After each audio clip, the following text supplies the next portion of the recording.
मेरे स्वामी, मेरे स्वामी कितने महान हैं।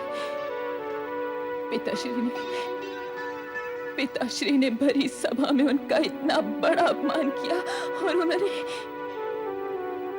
इस दुर्घटना का मुझे आभास तक नहीं होने दिया। उनके स्थान पर अगर मैं होती तो पिताश्री को भला बुरा कहे बिना न रहती, नहीं रहती मैं। और अब ये एक अपमान के बाद और अपमान। एक जामाता और पुत्रियों को तो घर में हो रही यज्ञ में आमंत्रित किया और दूसरे की उपेक्षा कर दी गई।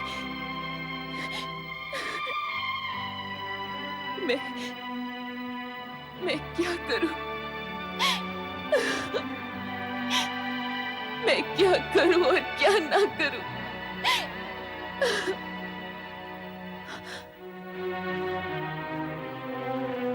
क्या मैं ये विचार दूं कि मेरे माता पिता और एक मात्र ग्रह भी है, अथवा चंद्र और रोहिणी के कहे अनुसार यज्ञ में सम्मिलित होने के लिए चली जाऊं?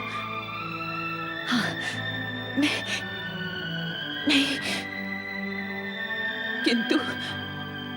किंतु यदि पिताश्री ने मेरे स्वामी के विषय में पुनः कोई अनर्गल बातें कही तो नहीं। तो सुन लेना। नहीं, कदापि नहीं। मैं अपने स्वामी के अपमान में दो शब्द भी नहीं सुन सकती, नहीं सुन सकती मैं।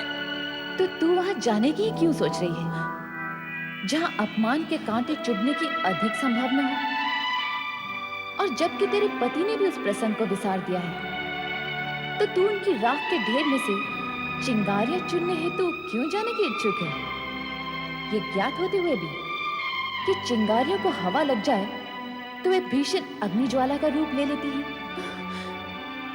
किंतु मैं अपने हृदय में चिंगारियां समेटे हुए भी जीवित नहीं रह सकती, नहीं रह सकती मैं जीवित। जो होना है सो हो ले। मैं पिताश्री से ये बात अवश्य पूछूंगी कि जिनके आगे समस्त देवता भी नतमस्तक रहते हैं, उन्हें अपमानित करने का उन्हें साहस कैसे हुआ? एक बार और सोच ले, कहीं कोई अनर्थ न घट जाए। यदि मैं न गई तो यज्ञ के रूप में बिछाया पिताश्री का यह शिव विरोधी षड्यंत्र कहीं जटिलतम न हो जाए। मुझे जाना ही होगा। हाँ, मुझे जाना ही होगा। यज्ञ में सम्मिलित होने हेतु तू पुनः सदाशिव से विचार विमर्श क्यों नहीं कर लेती? उनका उत्तर संभवतः तुम्हारी दुविधा का हल निकाल दे।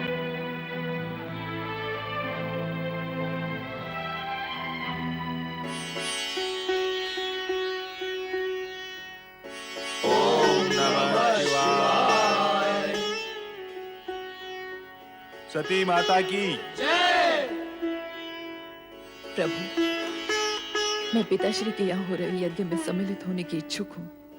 मैंने तुम्हें प्रथम भी कहा है, बिना निमंत्रण किसी सम्मानीय व्यक्ति का कहीं जाना अनुचित है। कहीं जाने का प्रश्न ही नहीं प्रभु।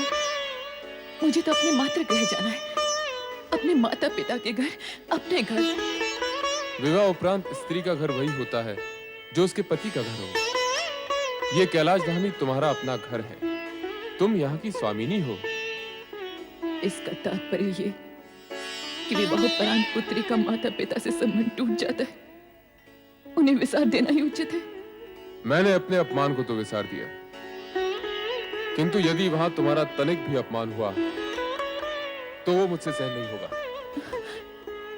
यही सोचकर मैं तुम्हें टोक रहा था, किंतु जब तुमने जाने का निश्चय कर ही लिया है तो जैसी तुम्हारी इच्छा। पुत्र नंदी। जी प्रभु। अपनी स्वामिनी की इच्छा पूर्ति हेतु शिवगणों को साथ लेकर इनके साथ दक्ष यज्ञ में जाओ। जैसी आज्ञा प्रभु।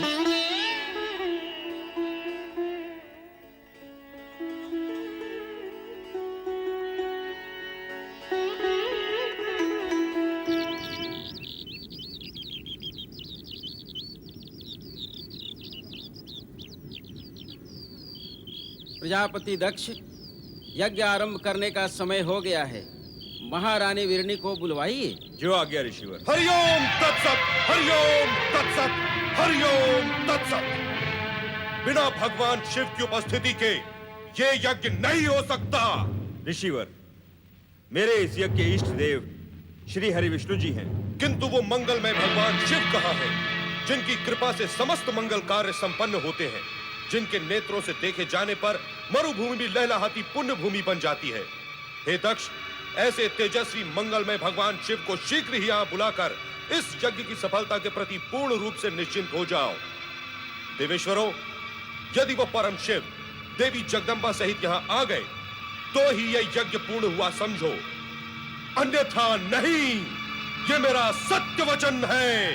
अपना सत्य वचन अपने पास ही रखो ददेच। जब सभी देवताओं के मूल भगवान श्री हरि विष्णु जी यहाँ उपस्थित हों, लोक पितामह ब्रह्मा वेदों, उपनिषद और विविध आगमों के साथ यहाँ पधार चुके हों, देवगणों के साथ देवराज इंद्र भी अपना आसन ग्रहण कर चुके हों, वेद और वेदाय को जानने वाले ऋषिगण भी इस यज्ञ की गरिमा बढ़ा रहे हों, तो हमें उस शिव से क्या प्रयोजन जो अकुलीन, अनाथ और आत्म प्रशंसक है। वो इस यज्ञ में बुलाए जाने के योग्य ही नहीं है। तुम जो चाहे तर्क देते रहो दक्ष, परंतु मैं तो मात्र एक ही बात कहूंगा कि बिना भगवान शिव की उपस्थिति के तुम्हारा ये यज्ञ अयज्ञ हो गया। तुम्हारा विनाश निश्चित है दक्ष, निश्चित है तुम्हारा सर्वनाश, निश्चित है तुम्हारा सर्वनाश। माते, माते, मैं कितनी बार आपसे पूछ चुकी हूँ कि पिताश्री ने भगवान शिव और बहन सती को यज्ञ के लिए आमंत्रित क्यों नहीं किया, किंतु आप कोई उत्तर ही नहीं देती। आप कुछ बोलती क्यों नहीं माते?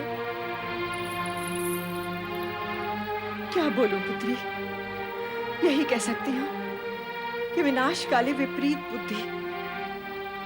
तुम्हारे पिता से मैंने शिव सती को निमंत्रण भेजने का इतना आग्रह किया, किंतु उनके हट के आगे मैं हार गई। घर में इतना बड़ा यज्ञ का आयोजन है, हर्षोत्साह का वातावरण है, किंतु मेरा हृदय किसी अनजान अनिष्ट की आशंका से काम जाता है। महारानी जी, महारानी जी, स्वामी ने। क्या हुआ मंगला, इतनी व्याकुल क्यों हो? यज्ञ भूमि में ददीच और स्वामी के बीच भगवान शिव की अनुपस्थिति के कारण कहासुनी हो गई। क्रोध से भरे मुनि और अनेक शिव भक्त यज्ञ भूमि से उठकर चले गए। जिसका मुझे डर था वही हुआ।